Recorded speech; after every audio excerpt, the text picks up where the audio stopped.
Hello student, welcome to my class. मैं अजीत सिंह। तो कैसे हैं आप सब? आई होप सब अच्छे होंगे। तो चलिए स्टार्ट करें। तो आज का हमारा टॉपिक है बडिंग। तो before starting the session discuss कर लेते हैं लास्ट वीडियो में हमने कहाँ तक पढ़ लिया है और क्या क्या सीखा। देखिए, हमारा वीडियो स्टार्ट होता है रिप्रोडक्शन इन प्लांट से, यानी कि पौधों में प्रजनन। फिर हमने आपको बताया कि व्हाट इज़ रिप्रोडक्शन। रिप्रोडक्शन क्या है? रिप्रोडक्शन वह प्रक्रिया है जिसके दौरान सभी जीवधारी अपने समान संतान उत्पन्न करते हैं। The process by which organism reproduce their own offsprings या ओन काइंड। ठीक है। तो मोड ऑफ रिप्रोडक्शन की बात आती है, यहाँ हम लेने वाले हैं। सबसे पहली बात तो ये है कि हम यहाँ पे प्लांट में रिप्रोडक्शन लेंगे।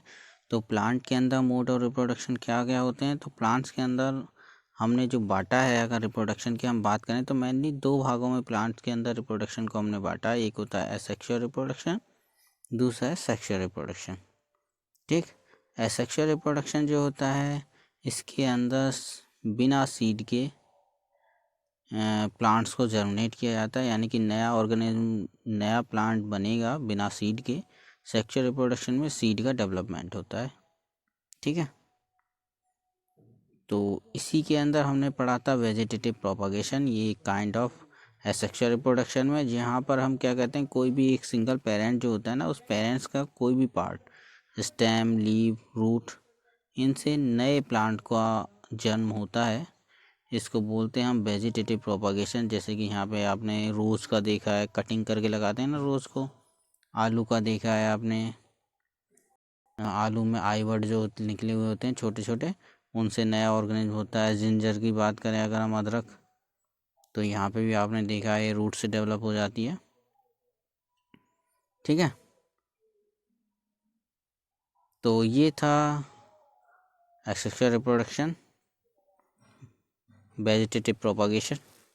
यहाँ ब्रायोफिल्म की बात करें तो हमने ब्रायोफिल्म में देखा था कि ये जो लीफ ब्लेड होते हैं, इस लीफ ब्लेड में ये जो कॉर्नर होता है, ये जो साइड होती है, इस साइड से नए ऑर्गेनिज्म, नया प्लांट जो होता है वो जर्मिनेट हो जाता है। जब ये लीफ फेवरेबल कंडीशन में आती है तो नए ऑर्गेनिज्म को डेवलप कर देती है। ठीक है। तो चलिए फिर आज हम स्टार्ट करें अपना टॉपिक, बडिंग। बडिंग को हिंदी में मुकुलन कहते हैं। You have already learn about the टिनी organism like yeast. आप पहले से ही बहुत सूक्ष्म जीव यीस्ट के बारे में पढ़ चुके हैं। Can be seen only under the microscope, जिसको केवल आप माइक्रोस्कोप के सहारे ही देखा जा सकता है।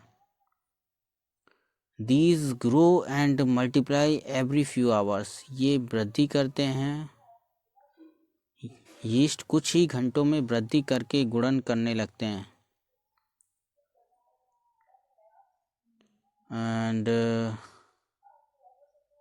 Few hours if sufficient nutrients are made available to them. अगर उसके लिए पर्याप्त न्यूट्रिएंट्स आपने दिया है तो ये कुछ ही घंटे में वृद्धि करते हैं और गुणन करते हैं, यानी अपनी संख्या को बढ़ाने लगते हैं। Remember that yeast is a single celled organism. Yeast एक कोशिकीय जीव है। ठीक है, याद रखिए कि यीस्ट एक कोशिकीय जीव है। Let us see how they reproduce. चलो देखते हैं ये किस तरीके से जनन करते हैं। ठीक है बच्चों, चलें आगे देखते हैं activity 12.3, to be demonstrated by the teacher. शिक्षक या शिक्षिका द्वारा प्रदर्शित किए जाने के लिए हैं ये। Take a piece of yeast cake और यीस्ट पाउडर। आप यीस्ट केक ले लीजिए, यीस्ट केक, या केमिस्ट की दुकान से यीस्ट का पाउडर मिलता है उसको खरीद लीजिए। ठीक है। Take a pinch of yeast and place it in a container with some water. एक चुटकी भर यीस्ट लीजिए और उसे किसी ऐसे पात्र में रखें जिसमें कुछ जल हो। ठीक है। Add a spoon full of sugar and shake to dissolve it. और एक चम्मच भर शक्कर डालकर इसे घोल लें। Keep it in the warm part of a room. अब इस पात्र को किसी कमरे के गर्म भाग में रख दें। After an hour put A drop of this liquid on a glass slide and observe under a microscope. कुछ समय बाद में इस सॉल्यूशन जो आपने तैयार किया है ना डिज़ोल्व करके, उसकी एक ड्रॉप को ग्लास स्लाइड पर रखिए और उसको माइक्रोस्कोप में देखिए। What do you observe? तो आपको क्या दिखाई देता है? आप you may see the formation of new yeast cell. तो आप देखेंगे कि उसमें नई यीस्ट की कोशिकाएं बनने लगती हैं। ठीक है। The small bulb like projection coming out from the yeast cell is called bud.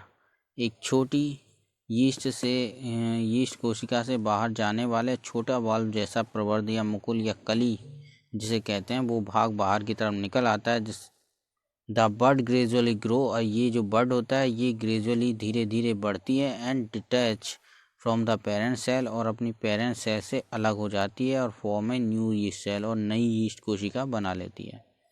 The new yeast cell grow mature and produce more yeast cell, और ये जो नई कोशिका है ग्रो करती है, वृद्धि करती है, परिपक्व होने पर नई यीस्ट कोशिकाओं को जन्म देती है। समटाइम्स कभी कभी another bird arise from the bird forming a chain of a birds. कभी कभी क्या होता है, बर्ड की चेन बन जाती है यहाँ पे, जैसे कि यहाँ आप दिखाई दे रहा है। देखिए, एक बार तो ये होता है कि इससे एक ये प्रवर्ध या ये बर्ड निकला और ये अलग हुआ, नई यीस्ट सेल को जर्मिनेट कर दिया। कभी कभी बर्ड की चेन बन जाती है, यानी एक बर्ड पे दूसरा बर्ड, दूसरे पे तीसरा बर्ड, इस तरीके से चेन भी यहाँ बड़ी हुई दिखाई दे जाती है। This process continue a large number of yeast cell are produce in a short time. तो अगर ये प्रक्रिया लगातार चलती रहती है तो इससे लार्ज नंबर यानी काफ़ी अधिक संख्या में, बहुत कम समय में काफ़ी अधिक संख्या में ये सेल्स उत्पन्न हो जाती हैं। ठीक है। तो such type of reproduction is called budding. तो ये भी एक काइंड ऑफ एसेक्सुअल रिप्रोडक्शन है, और हम अभी एसेक्सुअल रिप्रोडक्शन ही ले रहे हैं, जिसमें अभी इससे पहले हमने पढ़ा था वेजिटेटिव प्रोपागेशन, इसके बाद हमने बडिंग पढ़ी है, और अब हम पढ़ेंगे क्या? फ्रैगमेंटेशन। चलिए देखते हैं फिर क्या फ्रैगमेंटेशन, जिसको हम खंडन भी कहते हैं। You might have seen slimy green patches in pond. आपने तालाबों अथवा ठहरे हुए पानी के अन्य जलाशयों में हरे रंग के गुच्छे लायक या फिसलदार, है ना, गुच्छे लायक या जो स्लेस्मी फिसलन वाले पैचेस आपने देखे होंगे, तैरते हुए आपको दिखाई दिए होंगे। और the in others stagnant water bodies, these are algae.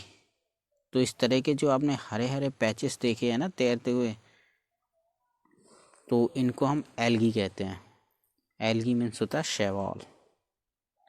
When water and nutrients are available, जब वाटर और न्यूट्रिएंट्स अवेलेबल होता है तो एल्गी ग्रो करते हैं, वृद्धि करते हैं, मल्टीप्लाई करते हैं रैपिडली, गुणन होता है इनमें। और बाय फ्रेगमेंटेशन, खंडन के द्वारा इनके अंदर गुणन होता है। गुणन का मतलब अपनी संख्या में वृद्धि करना। An algae break up into 2 or more fragments. तो ये जो एल्गी होते हैं 2 या 2 से अधिक भागों में टूट जाते हैं। These fragments or piece grow into a new individual. ये जो फ्रेगमेंट्स या ये जो भाग टूट जाता है, जो अलग हो जाता है, ये नए इंडिविजुअल को जन्म दे देता है। This process continue and they cover a large area in a short time. और ये प्रोसेस जो होता है कंटिन्यू होता रहता है, यानी कि लगातार होता रहता है, जिसकी वजह से ये कम समय में बहुत अधिक क्षेत्र को कवर कर लेते हैं। ठीक है। तो ये तो था फ्रेगमेंटेशन, जिसमें एल्गी के अंदर फ्रेगमेंटेशन दिखाया है। ये एल्गी का पार्ट है, 2 भागों में टूट गया और 2 नए इंडिविजुअल तैयार हो गए। ये फिर से एक फ्रेगमेंटेशन होगा, फ्रेगमेंटेशन में फिर दोबारा टूटेंगे और नए एल्गी को रिप्रोड्यूस कर देंगे। इस तरीके से कम समय में ये अपनी संख्या को बढ़ा लेते हैं। तो फिर चलिए देखते हैं स्पोर फॉर्मेशन। चलिए जी देखें, स्पोर फॉर्मेशन, बीजाणु निर्माण। In chapter 1, you learned that the fungi on a bread piece grow from spore which are present in the air. देखिए आपने चैप्टर 1 में पढ़ा है कि डबल रोटी में वायु में उपस्थित बीजाणुओं से कवक उगा जाते हैं, है ना। फंजाई या फंगी जिन्हें बोलते हैं आप, इनको हम कवक कहते हैं हिंदी में, उगाते हैं। Repeat activity 1.2.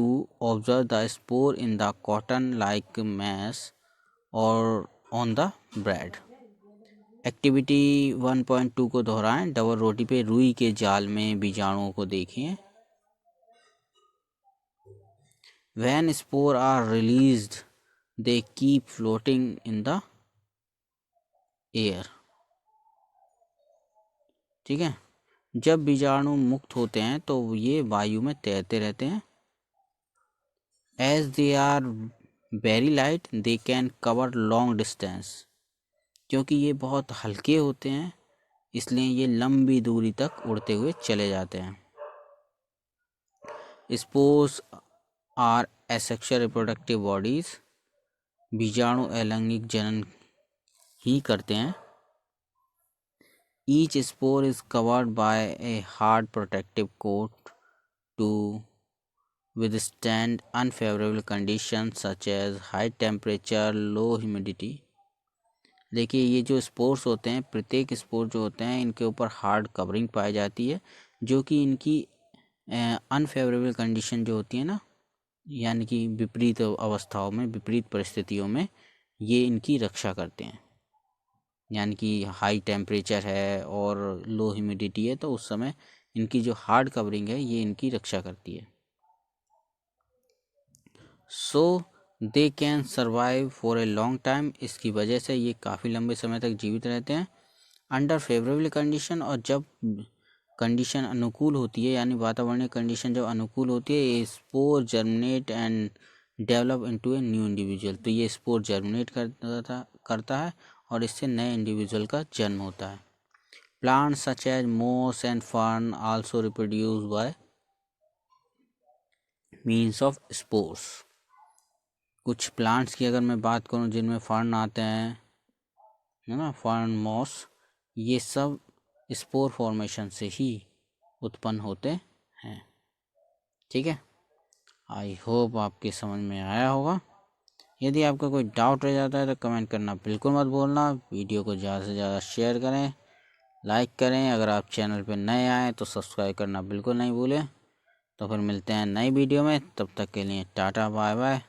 Thank you for watching this video. Bye bye.